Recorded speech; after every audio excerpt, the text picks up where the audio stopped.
여기에 대해서는 특검의 입증이 끝나면 저희도 거기에 따라서 이제 제출할 증거들과 증거조사할 내용들을 저희도 이제 수집을 하려고 했는데, 뭐 특검에서 하는 거 일단 대응하는 게 바쁘고, 그리고 만약에 이게 특검도 이거를 자기들이 6개월 안에 정말 그 마무리를 하려고 그러면 처음부터 얘기가 나와야 되고, 저도 뭐 과거에 이런 일들을 하면서 신속하게 하려고 그러면 증거 자체를 정제된 증거로 축약을 시켜가지고 정말 재판이 신속하게 가야 되면 복사를 다 해서 복사비 받고 기록도 주고 이렇게 합니다. 근데 어마어마한 분량의 기록을 그냥 던져놓거든요.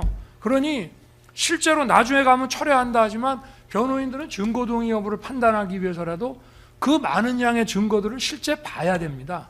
그래서 이거는 처음부터 6개월 선고라는 것이 예정에 없다가 느닷없이 지금 특검의 요청에 의해서 지난번에 이렇게 이런 결정이 내려진 거기 때문에 이거는 변호인, 피고인 입장에서 보면 하나의 불이탈하고 할 수가 있습니다. 그래서 여기에 대해서는 기회를 좀 주십사 하는 것이, 뭐 어떤 논리가 다 설명이 되죠. 재판장의 말씀도 일리가 있고 맞고, 뭐 특검 측 얘기도 뭐 자기 입장에서는 그런 말 할 수 있지만 근본적으로 이거는 불이탈하는 겁니다. 처음부터 이 재판을 6개월 안에 한다. 자, 그러면 특검 측은 2달 안에 모든 입증을 1차적으로 끝내시오. 그 다음에는 변호인이 증인 신청하십시오. 이런 식으로 진행이 돼야 되는데 130명 증인 신청한다고 하다가 느닷없이 마지막에 증거 철회를 하면서 여기서 끝냅시다. 이렇게 하는 경우는 이거는 뭐 명백한 불이타가 되기 때문에 이거는 좀 재고를 한번 해주시는 것이 좀 어떨까 요청드리는 겁니다. 예, 재판부의 입장은 말씀드렸고요. 일단 오늘 피고인 측에서 증거 제출서 8로 신청하신 증거 목록을 제출을 하셨는데, 이 부분 뭐 가능하시면 특검 측에도 그 사본을 제공하셔서 증거 검토 후에 다음 기일에 서중 조사를 할 수 있도록 협조하여 주시기 바랍니다. 문서 송부 촉탁 명령 신청 오늘 제출하신 것과 또 어제자로 제출하신 것 있었는데요. 다른 재판부에 관해서 이 부분 검토해서 제부 결정한 후에 필요하다고 판단되면 채택해서 송부 촉탁 보내도록 하겠습니다. 그래서 저희가 다른 재판부에 신속하게 좀 회신을 달라고 요청을 드려서 다음 기일까지 증거 조사를 필요하다면 할 수 있도록 그렇게 하겠습니다. 예. 그러면 뭐 오늘 필요한 부분은 다 의견 진술하신 거죠? 예. 오늘 불출석한 증인들은 26일 오전 10시 15분에 다시 재소환하겠습니다. 그래서 출석하는 증인에 대해서 신문 진행한 후에 또 피고인 측에서 신청한 증거 등에 대한 증거 조사도 하고 이후에 최종 변론까지 진행하도록 하겠습니다.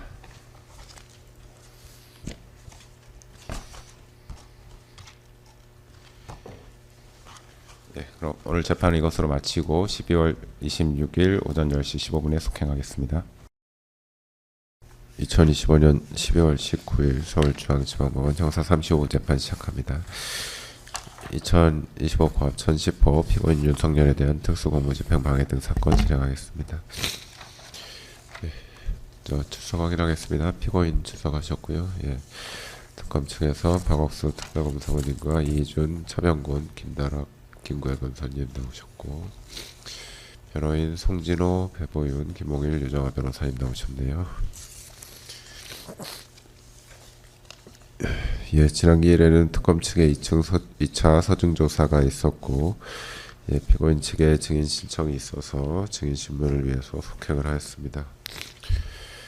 예, 근데 오늘 증인 중에 그 이상민 증인에게 소환장을 보냈는데 본인 재판이 오늘 있다는 이유로 출석하지 못한다는 취지의 불출석 사유서를 제출을 했고요.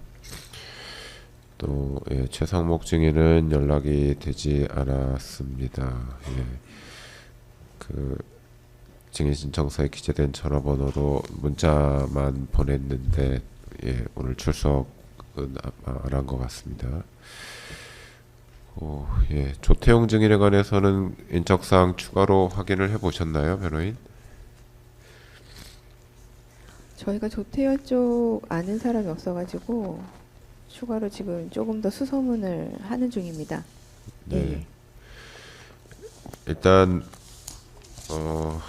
오늘 증인신문 마치면 12월 26일에 그 이후 절차를 진행하기로 지난 기일에 말씀 주셨는데 뭐 양측 그 최종 변론 시간까지 고려하더라도 만약에 오늘 불출석한 증인들을 26일 오전에 다시 소환해서 신문하고 오후에 뭐 그 이후 절차 진행하는 것으로 그렇게 가능할 것으로 보는데 어떠신가요? 재판장님, 저희 그 변호인 의견서를 좀 제출했습니다. 간단하게 좀 말씀을 좀 드릴까 합니다. 기일 진행과 관련된 의견서입니다. 먼저 지금까지 재판을 공정하게 잘 진행을 해주신 점에 대해서 저희 변호인단은 누구보다도 재판부에 깊은 감사를 드리고 있습니다. 다만 최근에 그 변경된 기일 지정과 관련돼서는 의견을 조금 밝히도록 하겠습니다. 먼저 2025년 12월 16일 날 재판부께서는 본건 재판 진행과 관련해서 2025년 12월 16일까지 변호인들의 추가적인 증인 신문이 필요한 증인 등에 대한 신청을 하면 이를 받아서 검토를 하시고 2026년 1월 16일에 추가로 증인 체부 결정을 한 후에 채택된 증인에 대해서 그 이후 기일을 정하여 증인 신문을 하시겠다고 통보하신 바 있습니다. 그런데 2025년 12월 16일 공판기일에서 위와 같은 통보 내용을 급작스럽게 변경하시면서 추가로 기일을 지정하셔 2025년 12월 19일에 변호인들이 추가로 신청한 증인들에 대한 증인신문을 마치고 2025년 12월 26일에 결심을 하신 후에 2026년 1월 16일에 판결을 선고하는 것으로 기일 지정을 변경하셨습니다. 그리고 위와 같은 기일을 변경한 이유에 대해서는 특검법 제11조에 따라 공소가 제기된 후 1심은 6개월 이내에 판결을 내려야 한다는 조항에 따른 것이라고 하시면서 이 사건 공소 제기를 기준으로 판결 선고일을 지정하겠다고 하셨습니다. 그러나 위와 같은 재판부의 기일 변경은 다음과 같은 이유로 부당하다고 보여집니다. 먼저 이 사건은 피고인에 대한 서울중앙지방법원 2025 고압 129 내란 우두머리 등 사건의 판결 선고 후에 판결 선고가 돼야 될 것으로 보입니다. 본건 공소 사실 중 해외 공보 비서관 겸 외신 대변인으로 하여금 피고인이 허위 공보를 하게끔 하여 직권을 남용하였다는 것은 전제 사실은 이 사건 계엄의 선포와 실행이 위법하다는 것을 전제로 하고 있습니다. 즉 계엄이 위법하게 선포되고 실행되었음에도 피고인이 합법적으로 계엄이 선포되고 실행되었으며 해제되었다고 해외 홍보 비서관으로 하여금 허위의 사실이 기재된 피지를 외신 기자단에게 배포하게끔 하였다는 것입니다. 특검은 이를 입증하기 위해 헌법재판소의 피고인에 대한 탄핵심판 사건 증인신문 조서와 피고인에 대한 또 다른 피고 사건인 서울중앙지방법원 2025 고합 129 내란 우두버린 사건에서 계엄의 실행에 관여했던 관계자들의 증인신문 조서를 이 사건 법정에 다수 제출하였습니다. 그러나 특검이 제출한 일부 증인 조서만을 가지고 신문 조서만을 가지고는 절대로 계엄의 위반 여부를 판단할 수 없습니다. 현재 계엄의 위반 여부에 대해 치열하게 다투고 있는 2025 고합 129 사건의 판결 결과를 기다리는 것이 마땅하고 그렇지 않은 경우 심리미진의 위법과 재판 모순이 발생할 수 있다는 점을 말씀드립니다. 두 번째로 특검법 제11조의 재판 기간 제한에 관한 규정은 훈시 규정으로 보아야 합니다.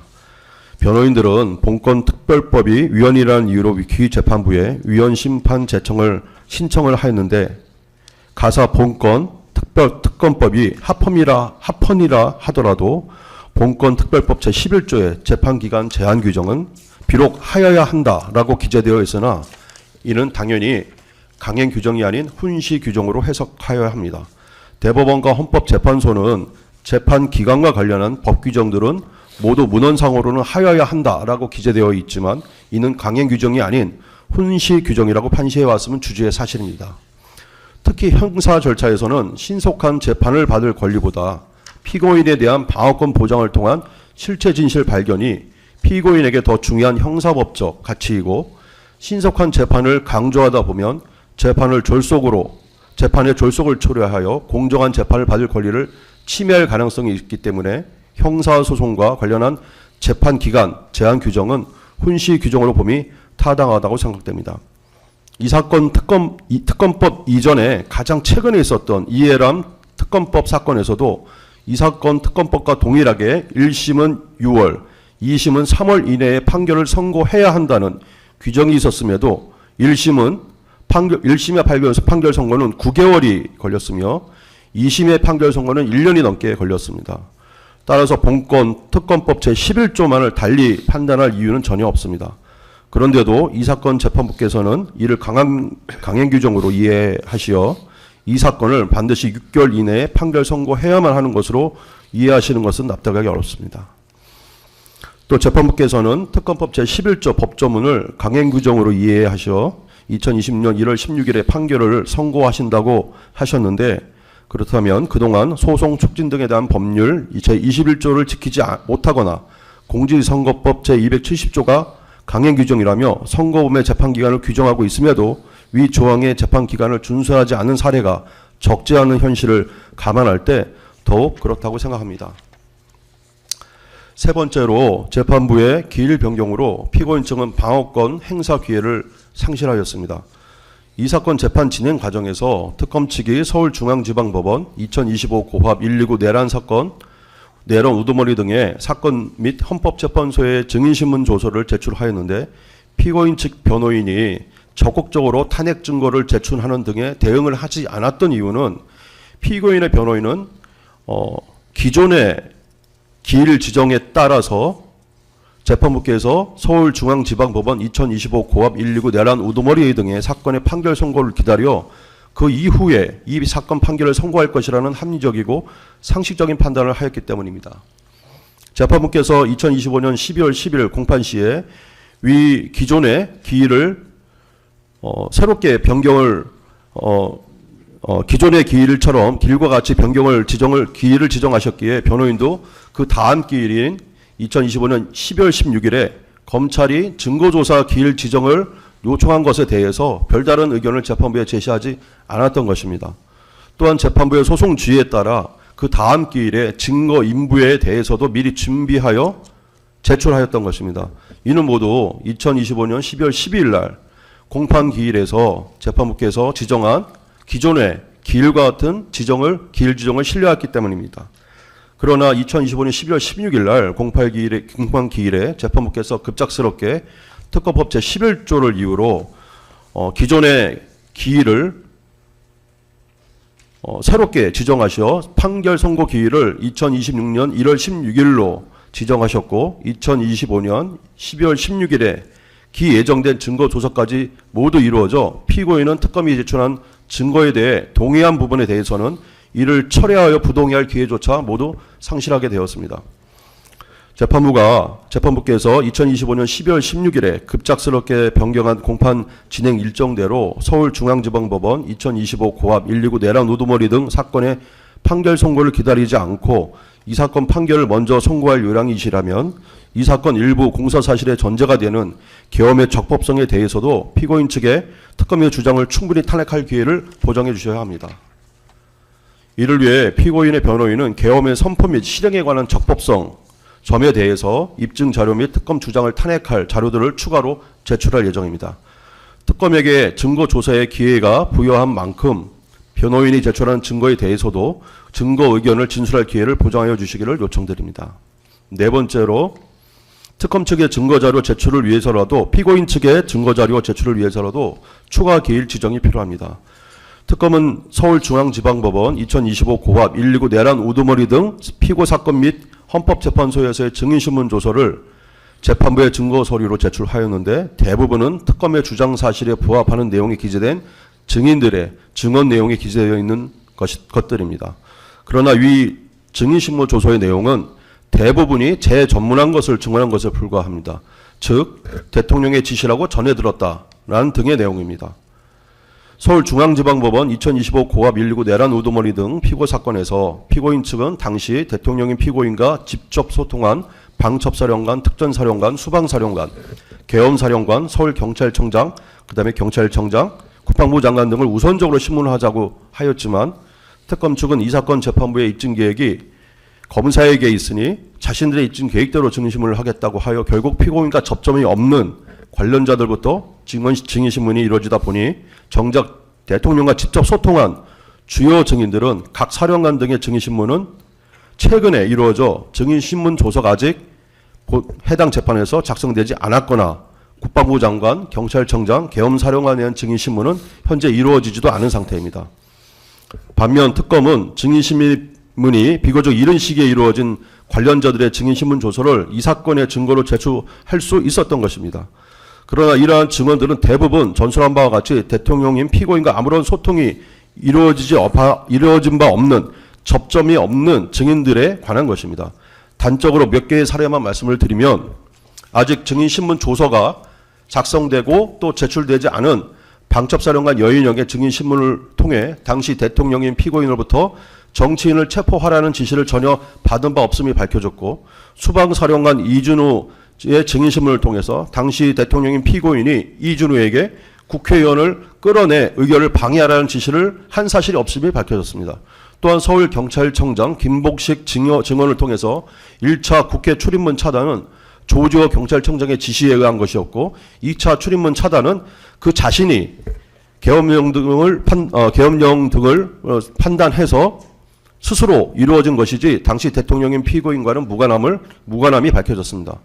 또한 추후 주요 관계자들의 증인신문을 통해 2024년 12월 3일과 12월 4일에 있었던 계엄의 선포와 실행에 관한 위법성이 없었다는 점도 밝혀질 것입니다. 당시 대통령인 피고인과 계엄 시 직접 소통한 주요 증인들의 증인신문 조서가 작성되어 이 사건 재판부에 현출되기 위해서는 시간이 필요합니다. 특검이 2025 고합 129 사건 재판의 증인신문 조서를 이 사건의 재판부에 증거 서류로 제출한 만큼 공정한 재판을 위해서라도 이에 대해 피고인 측도 동일한 재판에서의 유리한 증인신문 조서를 제출할 기회를 보장받아야 함은 피고인의 방어권 보장 차원에서 극히 당연하다 할 것입니다. 이상과 같이 공정한 재판과 사법부의 국민 신뢰를 위해서라도 기존의 변경 기회를 철회하여 주시거나 피고인 측 주장과 같이 피고인의 방어권 보장을 위해 추가로 증거를 제출하고 이를 설명할 기회를 보유하여 주시기를 간곡히 요청드립니다. 이에 따라서 본 변호인은 2025 고합 129 사건에서 이 사건의 가장 중요한 핵심 증거 중에 하나인 대통령 비화폰 통화 기록을 문서 소프 초탁 명령을 신청하는 바이며 마찬가지로 129 사건에서 각 계엄 참가자들의 진술과 관련된 증거들을 추가로 제출하고 또한 헌법재판소에서 제출한 증거들 그다음에 헌법재판소에서 특검이 제출하지 않은 나머지 증인들의 증인신문 조서를 제출해서 추후에 증거 설명을 할 수 있는 기회를 보장받기를 희망합니다. 이상입니다.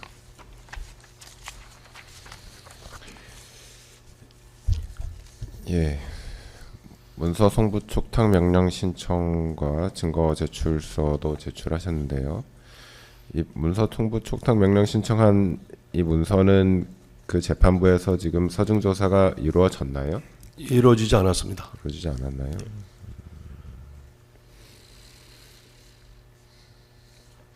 증거 제출서에는 목록만 기재하셨는데 이 중 어느 정도가 지금 확보되어 있으신 건가요? 예, 거의 다 대부분 이제 확보가 되어 있는 상태이고 저희가 출력을 해서 다음 주까지는 제출을 다 하겠습니다. 피고인 측 증거 신청에 관해서 특검 측 의견이 있습니까? 저희가 지금 목록만 보고 해당 자료를 보지 못한 상태여서 바로 의견을 제기하기는 어려울 것 같습니다. 예, 마이크 대고 말씀하십시오. 아까 대변인 피지와 관련한 얘기만 변호인이 했는데요.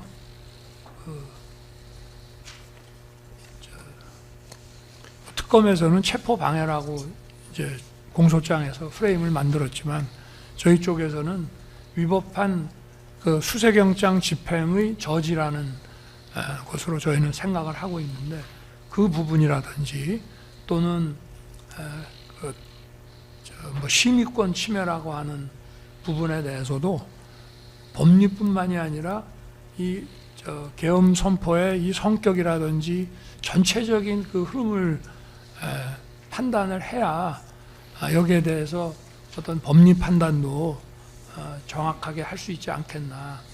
그래서 지금 여러 가지 결국 이것이 계엄과 전부 관련이 있는 거기 때문에 저희들이 문서송부 촉탁을 해서 필요한 이런 증거들을 좀 다시 한번 왜냐하면 검찰이 입증 책임이 있다고 해서 먼저 검찰이 제출한 증거들을 가지고 저희가 증거조사에 임했습니다마는 이제 피고인 측, 변호인 측에서도 이제 유리한 증거들을 제출하고 거기에 대한 증거조사가 진행될 수 있도록 기회를 좀 주십사 이렇게 부탁드리는 바입니다. 네, 이상입니다. 네. 재판장, 네. 그 피고인 측 주장 관련해서 특검 측 의견을 다시 한번 말씀드리도록 하겠습니다. 기본적으로 공소 사실에 대한 입증 책임은 이 사건에서 특별 검사에게 있습니다. 이 사건 공소 사실에 포함된 피고인이 계엄 후 불법성을 감추기 위해 직권을 남용하고 허위 공문서를 작성한 혐의들, 경호처를 동원하여 자신에 대한 체포영장 집행을 저지하려 한 특수 공무집행 방해 등의 혐의에 대하여는 특검에서 제출한 증거들에 의하여 충분히 입증되었다고 특검은 보고 있습니다. 현재 그 특검법 제11조 재판기간 규정에 의하면 공소제기일로부터 6개월 이내에 판결을 해야 한다고 되어 있고, 또한 형사소송법상 구속제도의 취지와 특검법상 재판기간 규정의 취지, 피고인이 이 사건 구속에 이르게 된 경위와 이 사건의 중대성 등을 고려할 때 법률에 규정된 대로 피고인에 대한 구속기간 내에 반드시 1심 판결이 선고되어야 한다고 봅니다. 특검은 변호인이 증거 의견 제시를 해태하는 상황에서도 구속기간 내에 판결이 선고될 수 있도록 증거의 일부에 대하여 철회를 하는 등 신속한 재판을 위하여 최선의 노력을 다하여 왔습니다. 피고인은 이 사건 국회 봉쇄 체포조 가동이 피고인과 전혀 무관하다는 여러 취지의 주장을 하나 특검이 제출한 관련 증인들의 증언들이나 이런 것을 통해서 피고인의 주장이 피고인과 무관하게 이루어진 행위가 아니라는 것은 현저한 사실로 입증이 되었다고 생각을 하고 있습니다. 이상의정을 참작하여 예정된 1월 16일에 판결의 선고가 이루어질 수 있도록 하여 주시기 바랍니다. 재판장님, 그 특검보 의견에 대해서 한 말씀 드리도록 하겠습니다. 지금 특검 측 주장대로라고 하더라도 지금 벌써 이 사건의 전제가 되는 그 어떤 판단 내지는 그 자신들이 제출한 이런 증거들이 벌써 그 내란 피고 사건과 관련이 있다고 하는 것을 지금 계속 얘기를 하고 있습니다. 그리고 본 사건만이 아니라 통상의 일반 형사 사건도 입증 책임이 검찰에 있기 때문에 검찰 측에서 제시하는 증거를 가지고 먼저 그 심리와 증거 조사를 마치고 나면, 물론 섞어서 하는 경우도 있지만 일단은 그렇게 하고 나면 그 다음에는 이제 피고인 측에서 그동안에 그 검찰 측이 제시한 증거를 가지고 심리했던 거에 터잡아서 피고인에게 이제 유리한 뭐 여러 가지 정상이라든지 책임 문제를 포함해서 범죄의 송구에 관련된 것까지 제출을 하면 그때 가서 또 판단을 하는 것이 모든 형사 사건에 공통된 것이고요. 지금 그 특검 측에 그 말씀하시는 거를 보더라도 지금 그 내란 피고 사건하고 관련이 없는 거면 거기에 관한 증거를 뭘 이렇게 내겠으며, 그 다음에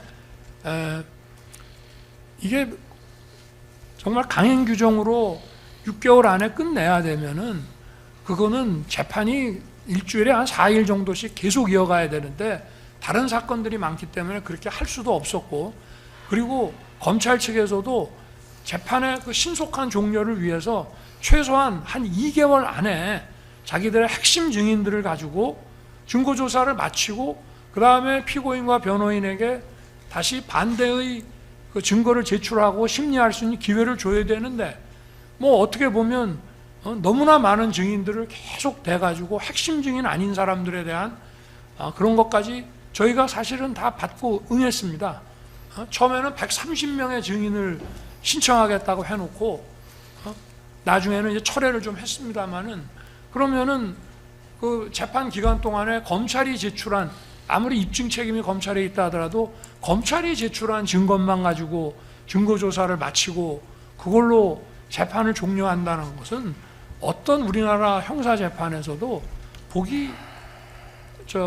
그런 거는 보기가 어려운 것이기 때문에 지금 뭐 다른 피고 사건에 대한 유리한 증거들도 많이 있고요. 제가 어제 군사법정에 증언을 하러 가보니까 군사법정에서도 나름대로 많은 다른 피고 사건의 증언들이 있고, 또 군사법정의 피고인들이 제 사건에서 증언을 하면서 얘기한 걸 보니까 특검이나 군 검찰에서 진술한 것과 실제 군사법정의 증인으로 나와서 완전히 다른 얘기를 하는 사람들이 많이 있습니다. 그리고 이 사건이 결국은 독자적으로 판단할 수도 있지만 결국은 이 내란 피고 사건하고 다 연결이 되고 이런 판단을 하는 데 있어서, 예를 들면 이제 심의권, 국무위원 심의권 침해라는 것도 대통령의 계엄 선포에 관한 실체적 절차적 요건 판단에 대한 재량권과 사법심사의 대상 여부에 대해서 어떻게 볼 것이니 하는 것도 결국은 내란 피고 사건의 그 판단 결과와 무관하지 않다고 저는 보고 있습니다. 그래서 일단 다른 형사 사건과 마찬가지로 일단 검찰 측의 입증이 다 끝났다고 하니 저희들에게 유리한 증거를 제출하고 여기에 대해서 증거조사와 심리할 수 있는 기회를 좀 부여해 주십사 부탁을 드립니다. 이어서 좀 잠깐 말씀 좀 드리겠습니다. 그 특검보께서 그 사안의 중대성을 이유로 신속한 재판을 말씀을 하셨지만은 그만큼 또 반대로 말씀을 드리면 사안의 중대성 때문에 신중한 재판, 그 다음에 실체 진실 발견을 위한 아주 신중한 재판이 필요하다고 보여집니다. 두 번째로 이 사건 아실지 모르겠지만 이 사건 재판이 이렇게 신속하게 진행될 수 있었던 것은 앞부분에 증거조사, 1차 증거조사가 있었던 4개의 범죄 사실에 대해서 저희 변호인단에게서 과감하게 증거 인부를 했고 또 신속하게 증거 인부를 해줬습니다. 그래서 최소한의 증인, 대통령과 접점이 있는 증인들만 나와서 증언할 수 있도록 저희가 상당 부분 협조를 해드렸고, 그래서 신속한 재판이 이루어진 것이지 특검이 어떤 노력에 의해서 신속한 재판이 이루어진 것이 아닙니다. 마찬가지로 입증 책임이 검찰에게 있다면은 그 입증한 증거를 탄핵할 권리도 저희 피고인에게 있는 것입니다. 근데 입증만 하고 탄핵할 기회를 제대로 보장해 주지 않는다면은 피고권 방어권 보장 차원에서 심각하게 문제가 있는 것이라고 보여집니다. 그래서 저희 재판부께서 지금까지 공정하게 특검 측과 저희 변호인단의 의견을 잘 반영을 해주셔서 재판을 진행해 주셨던 만큼 저희 변호인단의 특검에서 주장하는 입증 자료에 대해서 탄핵할 수 있는 기회를 부여해 주시기를 간곡히 부탁드리겠습니다.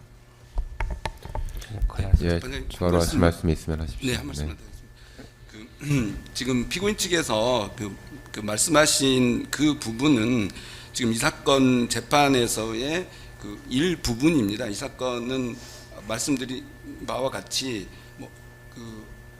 체포 방해를 통한 그 공무집행, 특수공무집행 방해 등의 주된 혐의들이 혐의도 있고 또 허위공문서 작성 등 그러한 혐의들도 있습니다.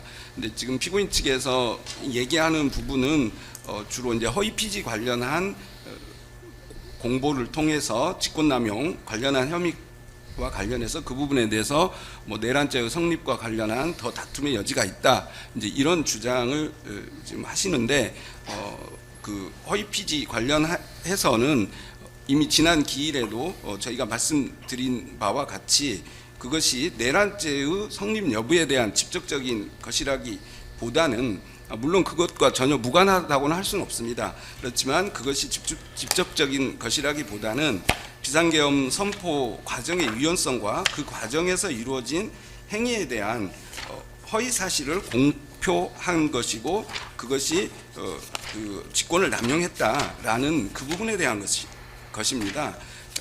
그렇기 때문에 내란 우두머리 사건에서의 그런 내란죄의 성립과 관련된 그 부분과 같은 정도의 입증이 이 법정에서 이루어져야 된다고 하는 것은 피고인 측에 좀 무리한 주장이라고 생각이 듭니다.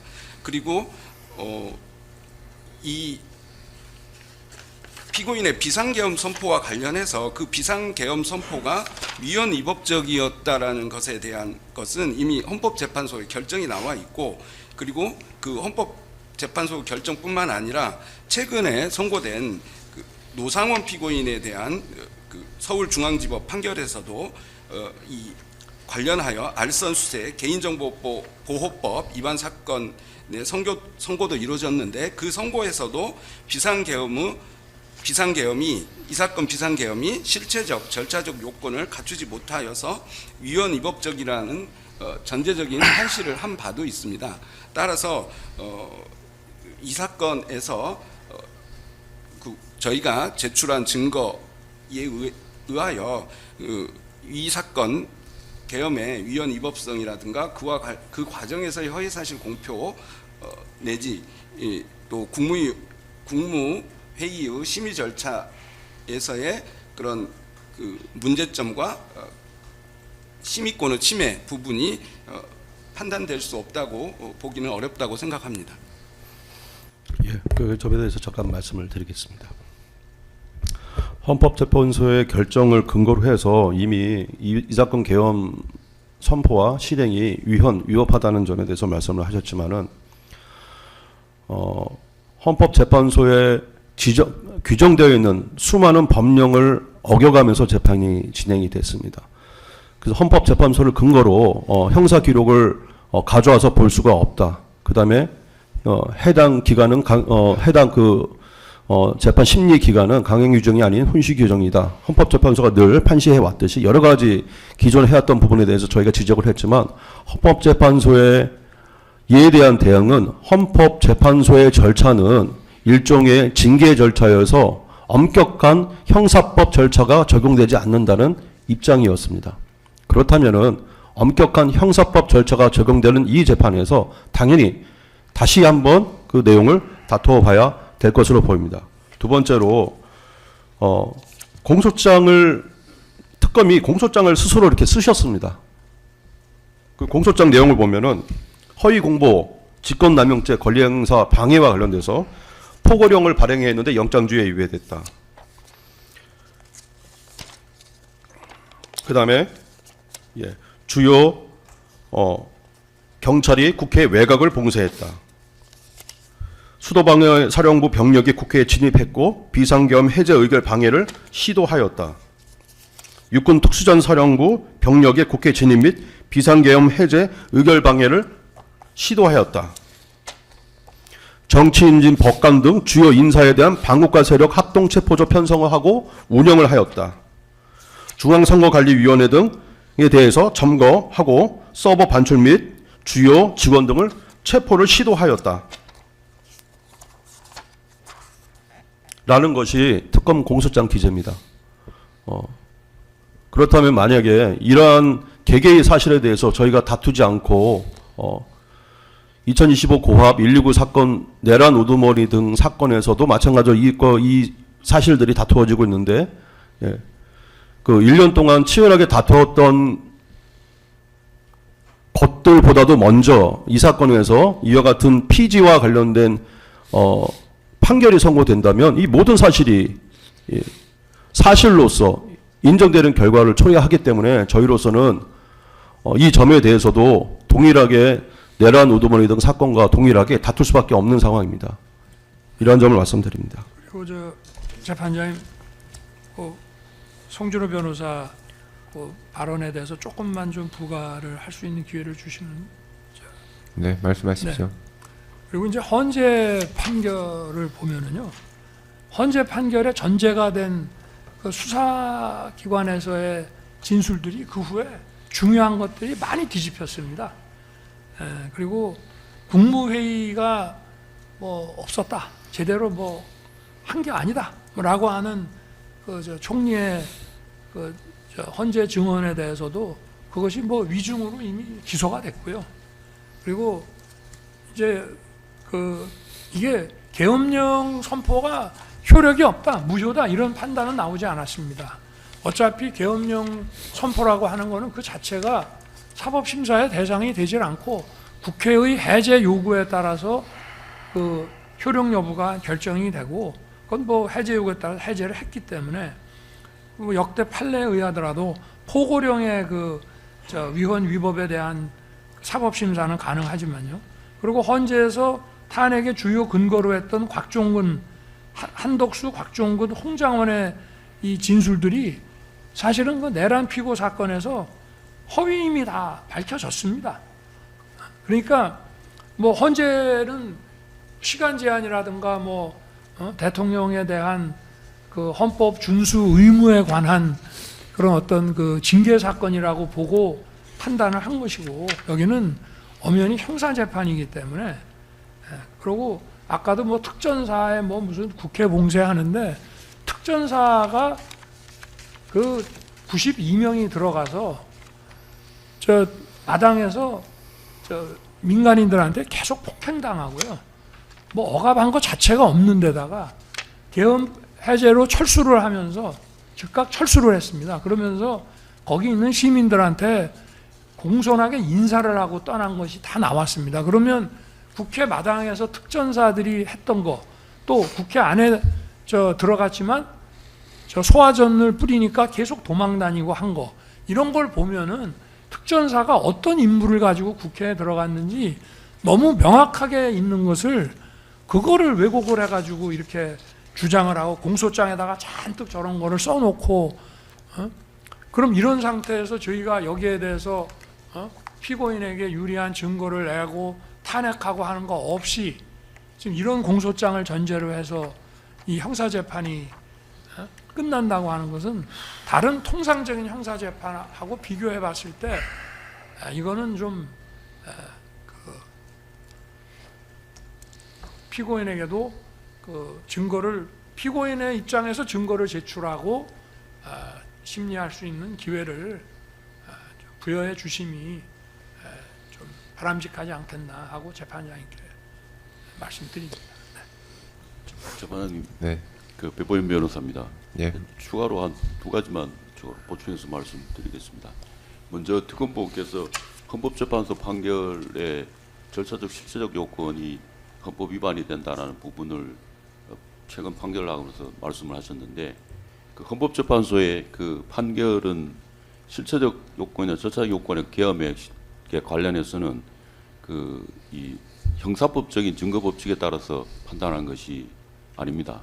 그리고 대법원의 기존의 대법원 판례에 의하면 형사 관련해서 형사법과 관련해서 계엄의 선포에, 대통령의 계엄 선포에 대한 절차적 요건과 실체적 요건에 대한 그리고 당부에 대해서는 대통령의 결단으로서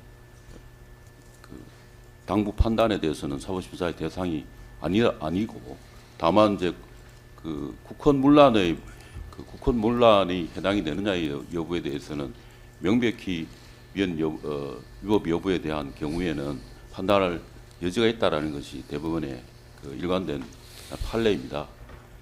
그리고 그렇게 주장한 판례 역시도 이른바 5.18 계엄 확대에 관한 것이고, 그것은 대통령이 직접 계엄 선포한 것이 아니어서 여기에 해당되지 않을 수도 있는 부분입니다.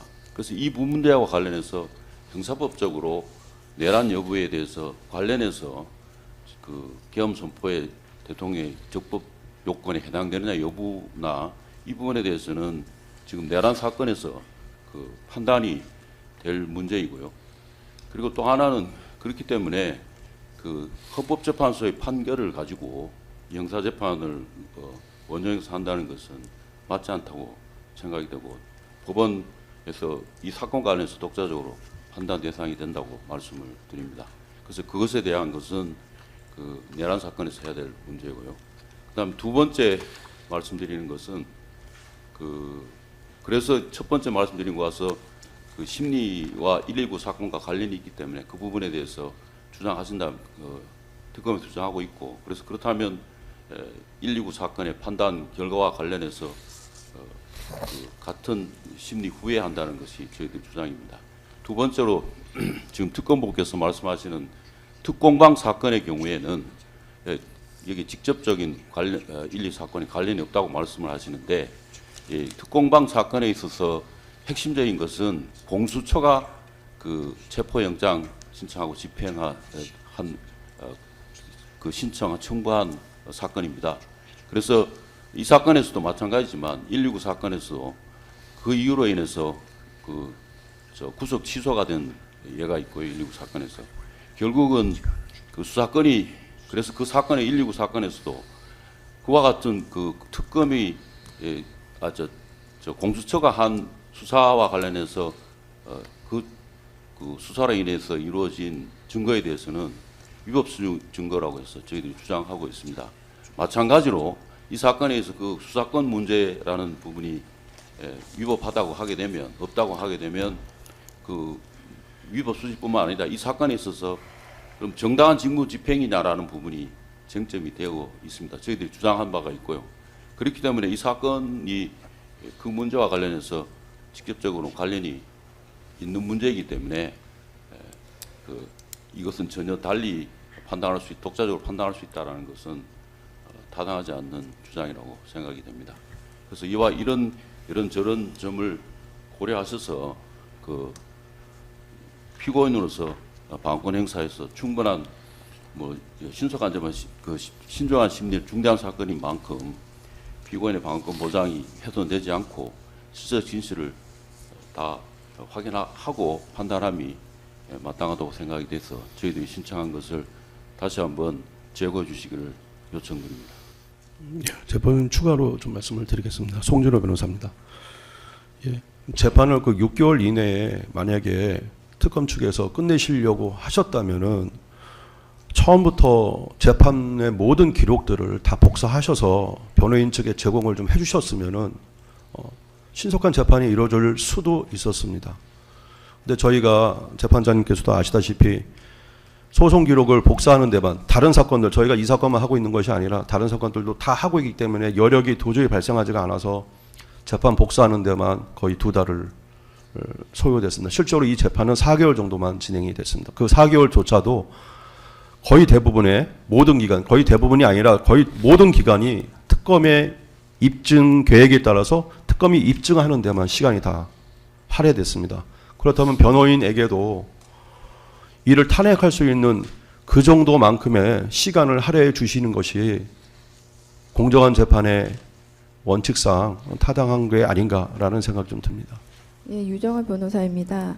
저희 변호인들이 추후 제출할 증거는 그 검사 입증 책임을 대신하는 것이 아니라 검사 주장과 증거의 신빙성, 완결성을 검증하고 반박하기 위한 것입니다. 재판부께서도 보셨겠지만 계엄 당시 허위 피주 관련해서 직권 남용했다거나 국무회의 심의권 침해를 당했다는 것에 대한 실체적 부분 판단하기 위해서는 서중조사 때 증거들을 보셨듯이 당연히 피고인 측이 반론의 기회가 주어져야 하는 증거들이 다수 있었습니다. 물론 입증 책임이 검사 측에 있다는 것은 형사소송의 원칙이지만 이것은 피고인의 방어권 행사와 증거 제출권을 배제하거나 경시할 수 있다는 의미가 아닙니다. 특검법이 요구하는 것 또한 신속한 수사나 효율적인 공소 유지이지 방어권을 희생한 졸속 심리나 형식적 재판 종결이 아니고 본 재판은 기한을 맞추기 위한 절차가 아니라 실체적 진실이나 법적 책임을 엄정하게 가려내기 위한 과정인 만큼 피고인 측 추가적 증거 제출을 전제로 진행돼야 할 것입니다. 이 부분에 대해서 해량해 주시기 바랍니다. 네. 잠깐 말씀 예. 드리겠습니다. 마지막으로 예. 뒤에 특검 측의 진술 기회 드리겠습니다. 먼저 그 특검 측에서 소송 기록을 늦게 해서 신속하게 이루어지지 못했다는 주장 관련해서 저희가 공소제기 7월 19일에 공소제기를 하였고 8월 19일에 1회 공판 준비 기일이 진행되었습니다. 8월 19일 공판 기일 진행되기 5일 전에 8월 14일에 변호인 측에서 열람증사 신청을 하였고 특검 측은 7월 19일 공소제기 이후에 수차례 변호인 사무실 연락을 해서 열람증사를 안내하고 고지를 하였습니다. 그럼에도 한 달 가까이 지나서 공판 준비기일 1회 기일 5일 전에야 열람증사를 신청하셨는데 특검 측에서 열람증사를 소송 기록을 열람을 등사를 늦게 해줬다 이런 주장은 타당하지 않은 주장입니다. 그리고 지금 타 사건에서 본건 재판과 관련된 쟁점이 진행되고 있기 때문에 그 재판을 결과를 기다려야 한다는 취지로 주장하고 계시는데 당연히 별건 재판이고 각각 재판부에 제출된 증거에 따라서 각 재판부에서 해당 쟁점에 대해서 심리해야 한다는 것이 당연한 원칙이고 본건에서 제출된 증거만으로는 판단할 수 없다라고 또 변호인 의견서를 통해서 주장을 하시는데 그런 부분은 재판부께서 판단하실 부분이라고 생각합니다. 그리고 이제 탄핵할 기회 그리고 방어권 보장 말씀하시는데 그간의 이제 소송 진행 경과를 좀 고려해 주시기 바랍니다. 8월 19일에 공판 준비 기일이 진행되었고 변호인 측에서 이제 인부 의견을 밝히겠다는 취지로 기간 부여를 요청해서 이제 9월 26일에 1회 공판 기일이 진행되었는데 그때까지도 전체 증거 의견에 대해서 밝히지 않으셨습니다. 그래서 저희가 특검 측에서 이제 입증 계획을 먼저 밝혔고 그 입증 계획을 밝힐 당시부터 저희는 이제 타 사건에서 진행된 증인신문 조서를 추가 증거로 제출하고 본 사건에 제출된 증거에 대해서는 철회를 검토하고 있다 의견서를 통해서 밝혔습니다. 이제 6개월 공소 제기된 지 6개월가량 경과해서 지금 현재 이제 종결을 앞두고 있는 시점에서 말씀을 하시는 거는 기회가 보장되지 않았다, 방어권 보장이 되지 않았다는 주장에는 동의하기 어렵습니다. 그리고 추가적으로 또 추가 증거 신청을 목록을 제출하셨는데 목록만으로는 정확하게 어떤 내용인지는 알 수 없으나 이제 재판 과정에서 이제 별건 재판 과정에서 이제 제출된 이제 진술 조서나 진술서 등으로 보입니다. 아마 피고인 측 주장은 지금 별건 재판에서 이제 실무자들에 대한 증인신문만 이루어졌고 피고인의 직접 지시를 받은 사람들에 대한 증인신문 조서는 아직 작성되지 않았으며 지금 특검이 본건 재판에서 제출한 증인신문 조서는 제전문 진술이다는 취지로 또 말씀을 하셨는데 지금 증거 목록에 의하면 지금 특검이 현재 제출한 증거와 중복되는 증거도 보이고 또 대부분이 이제 군인이나 경찰 하급 실무자의 진술 조서, 진술 사본으로 보입니다. 피고인의 직접 지시를 받은 사람에 대한 증거가 필요하다고 하시면서 이 하급 실행 행위자들에 대한 진술 조서 등을 추가로 제출하시는 것은 피고인 측에서 지금 말씀하시는 주장과도 모순되는 증거인 것으로 보입니다. 네, 이상입니다. 예, 재판부에서 말씀드리겠습니다. 이 사건 당초 시작할 때 특검 측에서 증인이 130여 명이다 이렇게 처음에 말씀을 하셨고 그리고 또 지금 피고인이 다른 사건들로 재판받고 있는 상황들을 고려할 때 이 사건을 집중 심리해서 운영하기도 좀 어려운 상황이 있어서 그렇게 된다면 과연 이 사건을 특검법에서 정한 대로 6개월 이내에 종결할 수 있을 것인가에 대해서 최초에는 재판부에서도 좀 회의적인 견해가 있었던 것이 사실입니다. 그런데 이제 재판이 진행되는 과정에서 특검 측에서 증인신문도 하고 피고인 측에서도 협조를 하셔서 상당수 증인들에 대해서 신문이 이루어지지 않도록 협조를 해주셨고 그 과정에서 또 다른 재판부에서도 그 심리들이 진행되어 특검 측에서 기존에 신청하였던 증거들을 다수 철회하고 다른 재판에서 증거조사가 이루어진 증인신문 조서나 녹취서 등을 추가 증거로 제출하셔서 신속한 재판이 진행될 수 있도록 절차를 협조하여 주셨기 때문에 그런 상황이라면 이 변동된 상황에서는 특검법의 취지대로 6개월 안에 최대한 이 사건을 종결하도록 노력하는 것이 맞겠다라는 재판부의 판단이 있었고 물론 그 과정에서 그러한 사정 변경으로 인해서 피고인과 변호인 측에서 상당수 그 증거 제출 기회라든지 증인 신청 기회를 다소 충분히 보장받지 못했다고 지금 생각하시고 계시는 것도 이해를 하고 있습니다. 그런데 일단은 이 사건 공소 사실과 이 사건에 나타난 쟁점은 2025호와 129호 사건의 쟁점과는 분명히 다르다는 것이 재판부의 생각이고 특히나 피고인 측에서 특히 문제를 제기하고 계시는 부분은 그 공소사실 사항에 나와 있는 그 허위 공보 관련 직권남용 권리행사 방해 범행 부분인데 그 당초 공소장에는 특검 측에서 그 전제 사실을 장황하게 기재하셔가지고 그 당시에 뭐 주요 군 경찰의 비상계엄 선포 상황에 관해서 뭐 경찰의 국회 외곽 봉쇄, 수방사 병력의 국회 진입 및 비상계엄 해제 의결 방해 시도, 뭐 육군 특수전사령부 병력의 진입, 뭐 정치인 등 주요 인사에 대한 체포조 운영, 뭐 중앙선거관리위원회 서버 반출 및 주요 직원 체포 등 시도 이런 부분들을 각각의 항목으로 개별적인 항목으로 해서 장하게 기재를 하셨는데 재판부에서 첫 번째 공판 준비 기일에 이 부분에 그 공소 사실을 좀 축소해서